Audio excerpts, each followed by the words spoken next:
So welcome back to my YouTube channel. आज मैं आप सभी के लिए लेकर आई हूँ क्लास 9th की साइंस की बुक का चैप्टर 10। तो this is a part third, और जिसने पार्ट 2 और पार्ट 1 नहीं देखे है उसकी लिंक डिस्क्रिप्शन बॉक्स में है, आप लोग वहाँ से जाकर देख सकते हैं। और अगर आप लोग चैनल पर नए हैं तो प्लीज़ चैनल को जल्दी से सब्सक्राइब कर दो और वीडियो को लाइक कर दो और कमेंट कर ज़रूर बताना कि वीडियो कैसा था, और ज़रूर करना शेयर अपने फ्रेंड्स के साथ इस वीडियो को। तो अब हमने जहाँ से चैप्टर छोड़ा था उसको वहीं से रीड करना स्टार्ट करते हैं। और थोड़ा चैप्टर लॉन्ग है इसलिए पार्ट्स कितने भी बन सकते हैं, मुझे खुद नहीं पता कि कितने पार्ट बनेंगे इसके, तो देखते हैं। बाकी चलिए स्टार्ट करते हैं अपना जहाँ से हमने इसको छोड़ा था चैप्टर को। उसके बाद हमने यहाँ से छोड़ा था, ठीक है। To calculate the value of G, ठीक है। अब देखो इसका मतलब हो गया क्या, इसका मतलब होगा कि जो हमारा ग्रेविटेशनल एक्सेलरेशन है उसके जी के मान की जो है कैलकुलेशन, यानी कि जो ये जी है, जी की वैल्यू को कैलकुलेट किस तरीके से करते हैं हम, तो यही बोला गया है। और ये वाला जी जो है ये किस जी का साइन है, तो ये वाला जो जी है, ये एक तो आपका जो स्मॉल जी होगा वो एक्सेलरेशन का सिंबल होगा, मैंने आपको कल भी बताया था, कल के पार्ट में, पार्ट 2 में। और ये कैपिटल जी होता है, ये हमारा ग्रेविटेशनल का सिंबल होता है, ठीक है, ग्रेविटेशन का सिंबल होता है। तो ये मैं आपको बता ही चुकी हूँ पार्ट में, लेकिन फिर भी मैं आपको एक और बार बता ही दे रही हूँ। तो देखो सबसे पहले आपको दिया गया है कि जो हमारा the calculate the value of G, we should put the values of G, यानी कि हमारा जो ग्रेविटेशनल एक्सेलरेशन है जी के मान का, जी की जो वैल्यू है उसको कैलकुलेट करने के लिए हमें जो है इक्वेशन जो है 10.9 में जी एम एंड आर के वैल्यू रखने होंगे। जैसे ये आपको यहाँ पे आपको दिया गया है कि जी इज इक्वल टू जी, तो ये वाला जी सिंबल है ये किसका, ये तो एक्सेलरेशन का हो गया, और ये वाला जी का जो सिंबल है ये ग्रेविटेशनल का हो गया, तो ये तो क्या ग्रेविटेशन का हो गया। तो ये रहे, आपको दे रखा है कि G is equal to G M upon R square. फिर आपको इस तरीके से जो है इसको सॉल्व करोगे आप, तो इसका आंसर आपको निकल जाएगा 9.8 ms-2, ये आपका जो है आंसर निकलेगा -2 स्क्वायर, ठीक है। तो ये रहा, तो यानी कि और हमारी जो अर्थ है, अर्थ के ग्रेविटेशनल एक्सेलरेशन का जो मान है वो आपका निकल गया है यहाँ पर। तो जी क्या निकला है, G equal to 9.8 M minus square, ठीक है। तो आप जो है इस तरीके से यहाँ से जो है क्वेश्चंस को सॉल्व करना आप लोग सीखेंगे। और क्वेश्चन आंसर्स की वीडियो अगर आप लोग को चाहिए तो मुझे ज़रूर कमेंट करना, तो मैं कमेंट, अगर आप लोग मुझे कमेंट करोगे तो मैं ज़रूर लेकर आऊँगी चैप्टर 10 के भी क्वेश्चन आंसर्स की वीडियो। उसके बाद आपको दिया गया है कि motion of object under the influence of gravitational force of earth, यानी कि अर्थ की ग्रेविटेशनल फोर्स के, ठीक है, इन्फ्लुएंस में, प्रभाव में ऑब्जेक्ट्स की मोशन। तो अब आपको यहाँ पे दिया गया है कि ये समझने के लिए क्या सभी ऑब्जेक्ट खोखली या ठोस, खोखली बोलते हैं हम हॉलो, क्या सभी ऑब्जेक्ट जो है हॉलो है या फिर सॉलिड है या छोटी है, किसी ऊंचाई से समान दर से गिरेंगी, या फिर किसी ऊंचाई से, किसी हाइट से बिल्कुल बराबर डिस्टेंस से गिरेंगी। तो आइए एक एक्टिविटी करते हैं। यहाँ पर आपको एक्टिविटी 10.3 दे रखी है, तो चलो इस एक्टिविटी को रीड करना स्टार्ट करते हैं। तो चलो इसको स्टार्ट करेंगे जी। तो ये आपकी एक्टिविटी 10.3, तो आपको यहाँ पे दिया गया है कि कागज़ की एक शीट होती है ना, मतलब एक पेपर ऑफ शीट, यानी कि शीट लो एक कागज़ की और उसको, और एक पत्थर लो, दोनों को किसी इमारत की पहली मंजिल से एक साथ गिराओ और देखो क्या दोनों धरती पर एक साथ पहुँचते हैं। तो हम देखते हैं कि कागज़ धरती पर पत्थर की, मतलब पत्थर की अपेक्षा कुछ देर से पहुँचता है, और ऐसा एयर के कारण होता है। तो गिरती हुई ऑब्जेक्ट है, ठीक है, गिरती हुई मोशन ऑब्जेक्ट पर ये किस कारण होता है, ये एयर के कारण होता है। जो कागज़ पर लगने वाला जो एयर का जो फोर्स है वो पत्थर पर लगने वाले फोर्स से ज़्यादा होता है। तो इस तरीके से अगर हम कांच के जार में करें जिसमें हवा निकाल दी गई, तो कागज़ और जो पत्थर है वो एक ही डिस्टेंस से नीचे गिरेंगे। तो ये आपकी एक एक्टिविटी थी, तो आप लोग ये एक्टिविटी करके देख सकते हैं कि ज़्यादा हार्ड नहीं हो। इसके लिए आपको कुछ सामान भी नहीं चाहिए, एक पैड, एक आपको पत्थर चाहिए। उसके बाद ये रखा है कि हाँ, हम जानते हैं कि जो फ्री फॉल है उसमें ऑब्जेक्ट का एक्सेलरेशन का जो है वो एक्सपीरियंस करती है, और आपको इक्वेशन 10.9 से ऑब्जेक्ट द्वारा एक्सपीरियंस किया जाने वाला ये है एक्सेलरेशन इसके मास पर निर्भर नहीं करता। तो इसका मतलब हुआ कि सभी जो ऑब्जेक्ट्स हैं वो खोखली यानी कि हॉलो या सॉलिड, बड़ी या छोटी, एक ही डिस्टेंस से जो है नीचे गिरती है। तो एक कहानी के अनुसार, ठीक है, एक कहानी के अनुसार इस विचार की पुष्टि इसको मतलब जो है प्रूफ के लिए गैलीलियो ने इटली में जो थी पीसीआर से अलग अलग ऑब्जेक्ट्स को गिराया था, क्योंकि हमारी जो अर्थ है, अर्थ के पास जी का मान जो है वो है, और एक समान यानी कि यूनिट मतलब बोल सकती हूँ मैं इसको, तो यूनिफॉर्म एक्सेलरेशन मोशन के सभी इक्वेशन को एक्सेलरेशन ए के साथ क्या किया, एक्सेलरेशन ए के साथ उसकी जगह जो थी जी रखने पर भी माने रहेंगे। तो देखिए आपको यहाँ पे जो है ये आपको इक्वेशन दे भी गई है, जैसे कि ये रही ये वाली इक्वेशन है, तो ये आपको इक्वेशन दी गई है। तो यहाँ पर यू और वी जो है वो क्या कर रहे हैं, वो इंटीग्रल और मतलब वो इंटीग्रल और फाइनल वेलोसिटी और एस के द्वारा टी समय में चली गई दूरी है, और इन इक्वेशन का यूज़ करते समय अगर एक्सेलरेशन ए, ठीक है, एक्सेलरेशन वेलोसिटी की डायरेक्शन में और मोशन की दिशा में लग रहा हो तो हम इसको जो है पॉजिटिव लेंगे, ठीक है, इसको हम तब क्या लेंगे, पॉजिटिव लेंगे। तो आपको यहाँ पर दिया गया है कि हम यहाँ पर इसको पॉजिटिव लेंगे और एक्सेलरेशन को नेगेटिव लेंगे जब ये मोशन की दिशा के जो है अपोजिट चलता है, तो तब हम इसको लेते हैं। उसके बाद यहाँ पे आपको एग्जांपल दे रखे तो इससे रिलेटेड क्वेश्चन आपको दिए ही जाएंगे, तो आप यहाँ से जो है क्वेश्चंस को देखकर सॉल्व करना। बात क्वेश्चन की वीडियो में कराऊंगी तो मैं आपको समझाऊंगी। तो चलिए अब आगे चलते हैं। आगे दिया गया है मास, ठीक है, चलो तो मास के बारे में देखते हैं। तो गाइस मास का मतलब क्या होता है, तो अब देखो मास जो है आपने पिछले चैप्टर में पढ़ा कि किसी ऑब्जेक्ट का मास उसके जो है जड़त्व जो जड़त्व उसका जो होता है ना, उसको मतलब बोलते हैं हम मिसुअर जो होता है, ठीक है, मिसुअर की माप होता है, यानी कि उसके इंटीरिया के मिसुअर होता है। तो जैसे कि आप हमने ये सीखा कि जितना ज़्यादा ऑब्जेक्ट का मास होगा उतना ही ज़्यादा उसका जो है वो क्या होगा, उतना ही ज़्यादा उसका इंटीरिया होगा, ठीक है, तो उसका उतना ही ज़्यादा क्या होगा, इंटीरिया होगा। और किसी भी ऑब्जेक्ट का मास उतना ही रहता है, चाहे फिर वो ऑब्जेक्ट हो पृथ्वी पर हो या फिर वो मून पर हो या फिर वो बाहर अंतरिक्ष में हो। तो इस तरीके से ऑब्जेक्ट का मास जो है वो स्थिर रहता है और एक जगह से दूसरी जगह पर नहीं बदलता, यानी कि जो मास है वो ऑब्जेक्ट का हमेशा सेम रहता है, वो जगह बदल लेने से या आप कहीं भी हो तो वो जो है वो बिल्कुल भी चेंज नहीं होता, डज नॉट चेंज। तो ये आपका हो गया।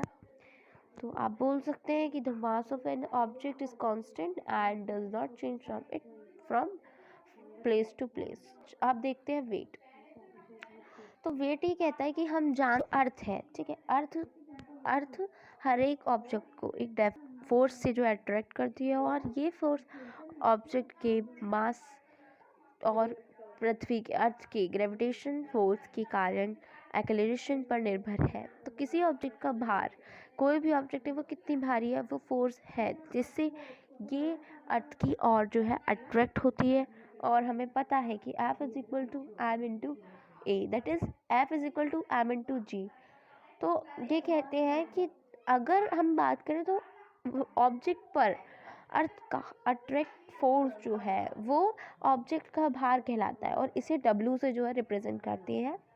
वेट को हम W से रिप्रेजेंट करते हैं, तो इसे इक्वेशन में जो है दिखाया भी गया है कि W is equal to M into G. तो अब यहाँ पर अगर आपको W दे रखा हो तो आप समझ सकते हैं कि हाँ W का मतलब हो गया क्या, वेट। मगर हर जगह W दे रखा है तो उसका मतलब हर जगह वेट नहीं होता, तो ये थोड़ा ध्यान रखेंगे। लेकिन अगर आपको इस चैप्टर में कहीं भी आगे इससे रिलेटेड जो क्वेश्चन है वहाँ पर आपको W दे रखा है तो आप समझ जाएंगे कि वहाँ पर जो है वो वेट लिखा गया है। उसके बाद कहा गया है क्योंकि जो ऑब्जेक्ट है, ऑब्जेक्ट का भार क्या है, ऑब्जेक्ट का भार है फोर्स, ऑब्जेक्ट का जो वेट है वो एक फोर्स है जिससे ये अर्थ की ओर अट्रैक्ट होता है। और जो हमारा वेट है, वेट का जो एसआई यूनिट होती है वही है जो है फोर्स का है। और न्यूटन ने वेट एक जो था वो वेट एक फोर्स है, जो कि बोल सकते हैं हम कि वो कहाँ कौन सी डायरेक्शन में जाता है, तो वो डायरेक्शन में नीचे की ओर लगता है। तो इसलिए इसमें जो परिमाण निकला है, इसका जो रिजल्ट निकला, और दिशा जो थी वो दोनों होती है, डायरेक्शन क्या होती है, दोनों होती है। It has both magnitude and direction. तो हम जानते हैं कि किसी दिए हुए जगह पर जी का जो मान है वो स्थिर रहता है, फिक्स रहता है। तो जी जो है यानी कि एक्लेरेशन का जो मान है, वैल्यू है, वो फिक्स रहता है। इसलिए किसी दिए हुए जगह पर अगर ऑब्जेक्ट का वेट ऑब्जेक्ट के मास के जो है प्रोपोर्शनल होता है, तो डब्ल्यू और एम, यही कारण है कि किसी दिए हुए जगह पर हम ऑब्जेक्ट के वेट को उसके मास के मेजर के रूप में यूज़ कर सकते हैं। तो किसी भी ऑब्जेक्ट का मास जो है वो हर एक जगह पर, चाहे वो अर्थ पर हो या किसी और जगह पर हो या वो बाहर हो कहीं भी, तो उसका जो उतना ही रहता है, उसका जो वेट है वो उतना ही रहेगा। जबकि ऑब्जेक्ट का जो वेट है उसकी जगह पर जो है निर्भर करता है। तो ऑब्जेक्ट का जो वेट है वो उसकी जगह पर निर्भर करता है। तो ऑब्जेक्ट, हम इसको कह सकते हैं कि ऑब्जेक्ट का वेट जो है वो मतलब फिक्स नहीं होता। उसके बाद दिया गया कि किसी ऑब्जेक्ट का चंद्रमा पर भार, weight of an object on the moon. हम तो देखो ये कहता है कि हमने सीखा है कि अर्थ पर किसी ऑब्जेक्ट का वेट वो फोर्स है जिससे अर्थ उस ऑब्जेक्ट को अपनी ओर अट्रैक्ट करती है। तो इस तरीके से मून पर किसी ऑब्जेक्ट का फोर्स है, वो फोर्स है जिससे मून उस ऑब्जेक्ट को अट्रैक्ट करता है, और मून का जो मास है वो अर्थ की अपेक्षा कम है। तो इस तरीके से मून क्या करता है, मून ऑब्जेक्ट पर कम अट्रैक्टिव फोर्स लगाता है। मान लो कि अगर ऑब्जेक्ट का मास m है और मून पर इसका जो भार है वो Wm है, तो मान लीजिए कि जो मून है, ठीक है, मान लीजिए कि जो मून है, मून का मास जो था m है, और इसकी जो रेडियस है वो r⁻m है। तो ग्रेविटेशनल का यूनिवर्सल लॉ लगाने पर मून पर ऑब्जेक्ट का जो वेट होगा वो आपको यहाँ पर दिया गया है। तो ये जो है, ये इसका क्या होगा, ये इसका होगा वेट, ठीक है। ये आपको यहाँ पर दिया गया है कि ये जो होगा ये तो होगा इसका वेट, ठीक है। उसके बाद दिया गया है कि मान लीजिए कि उस ऑब्जेक्ट का अर्थ पर जो भार है वो W है, और पृथ्वी का अर्थ का मास जो है वो m है, और इसकी जो रेडियस है वो क्या है, r है। तो यहाँ पर आपको ये टेबल भी दी गई है कि क्लास्टियल बॉडी, अर्थ, मून, यानी कि हमारी क्लास्टियल बॉडी दो है। अर्थ मून मास इनका दे रखा है आपको कि 5.98 इंटू 10⁻24, ये अर्थ का है, एंड इसकी रेडियस है 6.37 इंटू 10⁻6। मून का दे रखा है 7.36 इंटू 10⁻22, और इसका जो रेडियस है मून का वो 1.74 इंटू 10⁻6। तो ये आपको यहाँ पर दिया गया है। उसके बाद दिया गया है कि फ्रॉम इक्वेशन 10.9 और 10.15 वी हैव, यानी कि इक्वेशन 10.9 और 10.15 से हमें ये जो है मिला है। उसके बाद सब्स्टिट्यूटिंग, यानी कि इक्वेशन 10.16 और 10.17 में आपको जो टेबल दी गई है वो 10.1 से जो है आपको उसके सब्स्टिट्यूटिंग रखना है। उन्हीं की जो है वैल्यू रखने पर जो है आप देखेंगे तो यहाँ पर दिया गया है। तो ये इस तरीके से जो है यहाँ पर ये इस तरीके से सॉल्व होगा। तो आप लोग इसे खुद रीड कर सकते हैं। तो अब जो है मैं आपके बताऊँगी, क्योंकि ये इतना इम्पोर्टेंट नहीं है, तो आप इसे भी रीड कर सकते हैं। उसके बाद हमें दिया गया है थ्रस्ट एंड प्रेशर। तो have you ever wondered why camel can run in a desert easily, यानी कि क्या कभी आपने सोचा है कि ऊँट रेगिस्तान में जो है आसानी से क्यों दौड़ पाता है? तो सेना का टैंक, जिसका जो वेट है वो 1000 टन से भी ज़्यादा होता है, और एक सरफेस पर जो है वो चेन पर क्यों टिका होता है? तो किसी ट्रक या बस के टायर्स ज़्यादा चौड़े होते हैं, ज़्यादा चौड़े जो है वो क्यों होते हैं? तो काटने वाले औजारों की जो धार है वो तेज़ क्यों होती है?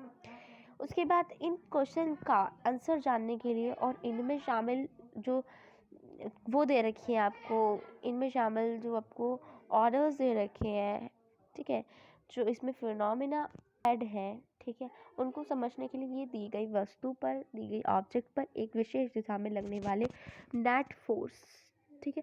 नेट फोर्स जो है हम बोलेंगे, नेट फोर्स हम बोलते हैं, आपको बताती हूँ यहाँ पे। तो नेट फोर्स जो है ना यहाँ पर दिया गया है नेट फोर्स।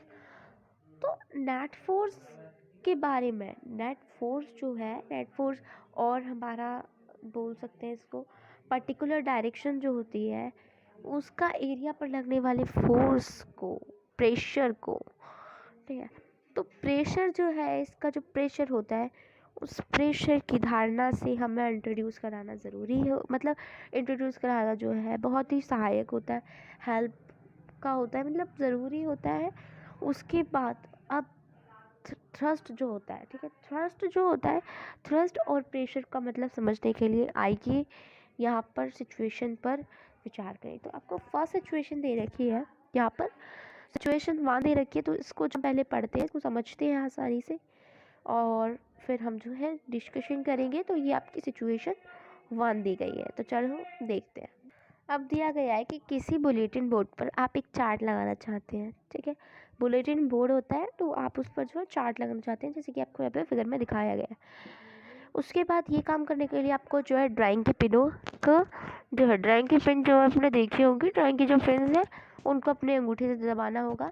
और इस सिचुएशन पर आप पिन के जो चपटा जो भाग होता है उसके सरफेस के एरिया पर जो है फोर्स लगाते हैं, और ये बल बोर्ड जो है ये उसके सरफेस, उसके पेजेस की लंबाई पर लगाता है। तो ये जो आपकी जो फोर्स पिन है, फोर्स पिन की नोक पर ये क्या करता है, उससे थोड़े छोटे एरिया पर लगता है। तो जैसे कि आपको यहाँ पे दिखाया गया है। अब देखो सिचुएशन 2, सिचुएशन 2 दी गई है कि आप ढीले रेत पर खड़े होते हैं और आपके पैर रेत में गहरे धंस जाते हैं।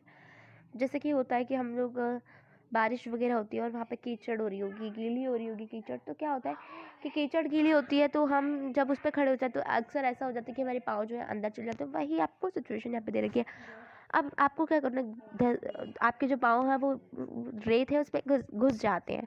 आप रेत पर लेटिए, आप देखेंगे कि आपका शरीर रेत में पहले जितना नहीं धंसता, और दोनों सिचुएशन में रेत पर लगने वाले फोर्स जो है आपके शरीर का जो है वेट है। तो आप पढ़ चुके हैं कि बाहरी, ठीक है, आपका जो बाहरी जो बोल सकते हैं हम उसको, तो वो जो मैग्नीट्यूड है ना, ठीक है, देखो मैग्नीट्यूड जो होता है, तो ये आपको कह रहा है कि मैग्नीट्यूड डायरेक्शन में नीचे की ओर लगने वाला जो फोर्स है, यहाँ पर फोर्स रेत की सरफेस की लंबाई पर लग रहा है। तो किसी भी ऑब्जेक्ट की सरफेस की लंबाई लगने वाला फोर्स को ही हम थ्रस्ट कहते हैं। तो जब आप स्टील रेत जो होती है आपकी, ठीक है, जो स्टील रेत होती है उसको मतलब लूज सेंट बोलते हैं ना, जब आपकी जो लूज सेंट पर जब आप खड़े होते हैं तो जो फोर्स है, फोर्स और आपकी शरीर का जो वेट है आपके पैरों के एरिया के बराबर एरिया पर लग रहा होता है। जब आप लेट जाते हैं तो वही बल आपके पूरे शरीर के संपर्क में आता है और एरिया के बराबर एरिया पर लगता है, जो कि आपके पैरों के एरिया से ज़्यादा है। और इस तरीके से आपका इक्वल रिजल्ट के फोर्स का जो अलग अलग एरिया पर अलग अलग प्रभाव होता है। तो सभी सिचुएशंस में जो आपका थ्रस्ट है वो इक्वल है, लेकिन उसके अलग अलग जो है प्रभाव है, इसलिए थ्रस्ट का जो प्रभाव है उस एरिया पर निर्भर है जिस पर कि वो लगता है। तो रेत पर थ्रस्ट का जो प्रभाव है वो लेटे हुए की अपेक्षा खड़े होने की स्थिति में ज़्यादा है। अगर मैं बात करूँ एकांक क्षेत्रफल जो होता है हमारा उसकी, तो एकांक क्षेत्रफल जो है उस पर लगने वाला थ्रस्ट को हम क्या कहते हैं, प्रेशर कहते हैं। तो इस तरीके से इक्वेशन 10.20 में आपको जो थ्रस्ट दिया गया था और एरिया की ऐसा यूनिट आपको जो रिप्रेजेंट करने में हमें प्रेशर का ऐसा यूनिट अपडेट होता है, तो ये यूनिट थी Nm²। यहाँ पे आपको दी गई है Nm², या आप इसको Nm-2² भी लिख सकते हैं। तो वैज्ञानिक ब्लैस पास्कल के सम्मान में उनके इक्वल में अगर मैं बात करूँ तो इनके इक्वल में प्रेशर ऐसा यूनिट को ही हम पास्कल कहते हैं, जिसे पीए से जो है डिनोट किया जाता है। तो याद जो है काफ़ी इम्पोर्टेंट है, तो इसे जो है समझ लेना। तो जो द एट ऑफ प्रेशर यानी कि जो प्रेशर की ऐसा यूनिट है उसको पास्कल कहते हैं और इसको डेनोट किया जाता है पीए से, ठीक है। तो जो इसके साइंटिस्ट थे, साइंटिस्ट का नाम क्या था, ब्लेस पास्कल, ठीक है। तो चलो अब जैसे साइंटिस्ट का नाम अगर आप याद रखेंगे ना ब्लेस पास्कल, तो आप पास्कल से ही समझ जाएंगे कि हाँ ये पास्कल जो था, ये पास्कल प्रेशर की एसआई यूनिट थी। अब आपको दिया गया है कि अलग अलग एरियाज पर लगने वाले थ्रस्ट के प्रभाव को समझने के लिए आइए एक और एग्जाम्पल लेते हैं, न्यूमेरिकल एग्जाम्पल। तो चलो, अब आपको यहाँ पे दिया गया है एग्जाम्पल कि एक लकड़ी का गुटका मेज पर, गुटका बोल रखा है, यानी कि आप एक लकड़ी का जो है डब्बा हो सकता है, या आप एक तरीके से लकड़ी का ब्लॉक रख लो, ठीक है। उसको लकड़ी के ब्लॉक का जो मास है वो 5 kg है, और इसकी जो डायमेंसिटीज है वो है 40 centimetre into 20 centimetre into 10 centimetre है। और लकड़ी का जो टुकड़ा है उसके द्वारा मैच पर लगने वाला जो फोर्स है, मतलब जो प्रेशर है, उसको ज्ञात करो। अगर उसकी जो आपकी डायमेंसिटीज है उसकी सरफेस टेबल पर रखी जाती है, तो आपको इधर रखा है 20 centimetre into 10 centimetre and B 40 centimetre and 20 centimetre, तो इसको आपको सॉल्व करना है। जैसे कि यहाँ इसमें जैसे सॉल्व किया गया है इस तरीके से, ये आपको एक देख लेना आप लोग। तो यहाँ दिया गया है कि जो लकड़ी का जो ब्लॉक था उसका मास कितना था, 5 kg था, ठीक है।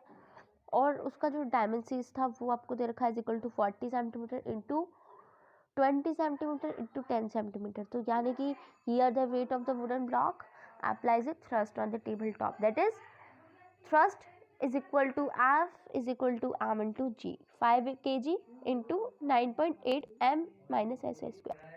तो गाइस यहाँ पर जो है आपको यहाँ पे इस तरीके से जो आप इसको देख सकते हैं, अपनी बुक भी आपकी बुक में दे रखा होगा, तो आप इसको ज़रूर एक बार पढ़ लेना क्वेश्चन को, क्योंकि इससे रिलेटेड क्वेश्चन आपकी बुक आपके एक्सरसाइज होंगी। तो मिलते हैं नेक्स्ट पार्ट में, तब तक के लिए bye bye and take care, thanks for watching.